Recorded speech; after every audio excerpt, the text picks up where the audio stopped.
Bwana, ule utamu wa ligi ya EPL unaendelea kupamba moto. Hii ni baada ya London Derby kuweza kumalizika. Arsenal vs Chelsea. Arsenal wamefanikiwa kupata goli mbili, ushindi wa goli 2-1 dhidi ya Chelsea. Mechi ambayo ilikuwa mzuri, mechi ambayo binafsi Arsenal alikuwa katika ubora, lakini upande wa Chelsea hakuwa katika ubora sana katika siku ya leo.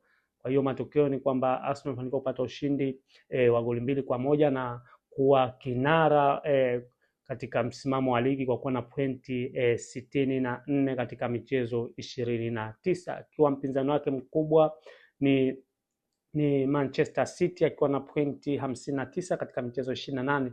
Lakini kuna mechi nyingine zimeendelea. Naweza nikasema mechi ambayo ilikuwa piano ni nzuri ni mechi ya Manchester United vs Crystal Palace. United wamefanikiwa kupata ushindi wa goli 2-1. United ameamka toka kuja kwa Carrick, sasa hivi mambo ni mazuri bwana. United katika msimamo yeye niko katika nafasi ya 3 akiwa na pointi 51. Jana kuna mechi pia mzuri ya Man City ambayo naye alifanikiwa kupata ushindi wa goli 1.